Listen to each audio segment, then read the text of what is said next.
अनुसूचित जाती व नवबौद्ध घटकांच्या वस्त्यांचा विकास करणे या योजनेतून शासन निर्णय डावलून बेकायदेशीर व मनमानीपणाने मंजुरी दिलेल्या वस्त्यांच्या कामाची चौकशी करावी व वंचित वस्त्यांना शासन निर्णयाप्रमाणे अनुदान देण्यात यावे।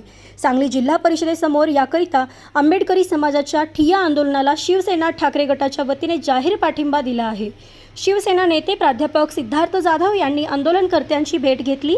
यावेळी समस्त आंबेडकरांनी समाज नेते सचिन कांबळे, मालगावचे उपसरपंच तुषार खांडेकर, स्वप्नील बनसोडे, राजकुमार कांबळे, अरविंद कुरणे, प्रवीण सरवदे, महेंद्र कांबळे, जयंत मगरे, परशुराम बनसोडे उपस्थित होते। मी सचिन कांबळे, बोलवडगावचा माजी उपसरपंच, आता विद्यमान ग्रामपंचायत सदस्य। समस्त आंबेडकरी समाज सांगली जिल्ह्याच्या वतीनं जिल्हा परिषद समाज कल्याण विभागाकडून जिल्ह्यातील ग्रामपंचायतीकडून पंचवार्षिक बृहत आराखडा तयार करून पंचायत समितीमार्फत जिल्हा परिषद समाज कल्याण विभागाकडे सन 1920 साली सादर झालेला होता। तो आराखडा सन 1920 ते सन 23-24 पर्यंत हा आराखडा चालणार आहे।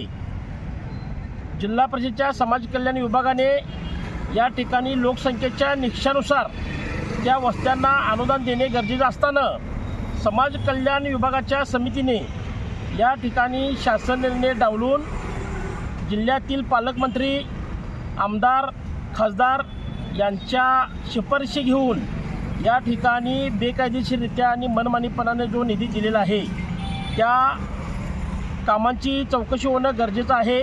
अशा पद्धतीचं निवेदन आम्ही माननीय मुख्य कार्यकारी अधिकारी जिल्हा परिषद सांगली यांना ऑगस्ट महिन्यामध्ये दिलेलं होतं आणि ज्या जिल्ह्यातील 346 वस्त्यांना 5 वर्ष झालं तरीसुद्धा 1 रुपयासुद्धा अनुदान दिलं गेलेलं नाही, त्या वस्त्यांना तात्काळ अनुदान देण्यात यावं शासन निर्णयाप्रमाणे।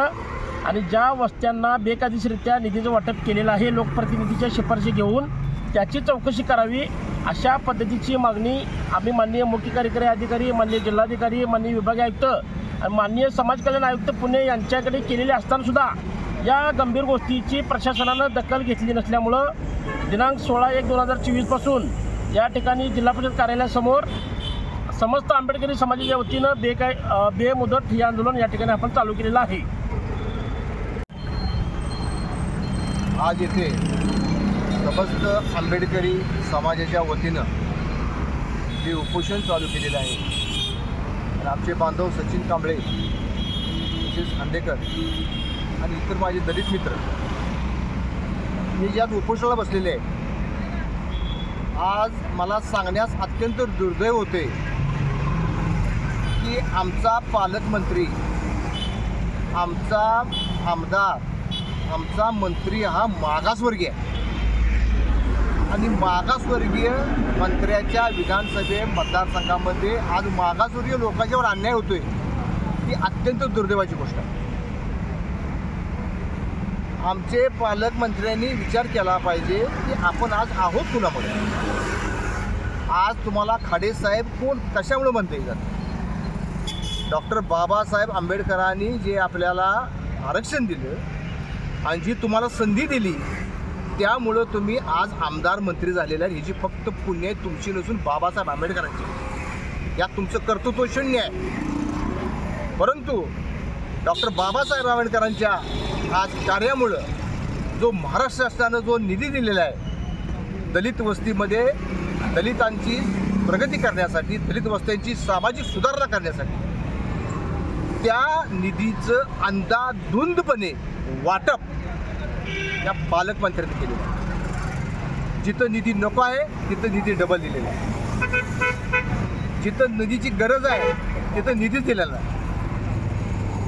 एखाद्या गावामध्ये काय अडचणी आहेत किंवा त्या गावामध्ये निधी कशासाठी पाहिजे, रस्त्यासाठी पाहिजे किंवा तिथे काय गटर बांधायचे आहेत का तिथे काय समाज मंदिर बांधायचं आहे किंवा तिथं स्मशानभूमीमध्ये निधी पाहिजे, याची कल्पना खरं म्हणजे गाव कमिटीला असते, तिथल्या सरपंचाला असते, तिथल्या स्थानिक दलित नेत्याला असते।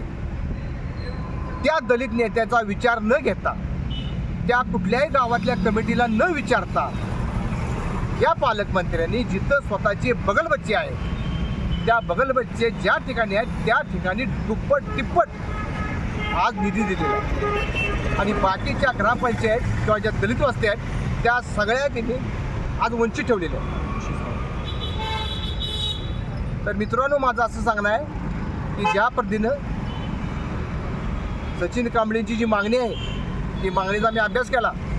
त्यांनी आज ते काय स्वतःच्या मनानं सांगत नाहीत, त्यांनी आता कायदा घेतलेला आहे, त्यांच्या पुढं घटना आहे, शासनानं बनवलेले नियम आहेत. आणि मी आता पाहिलं, त्यांनी मला सांगितलं समजावून, प्रत्येक नियम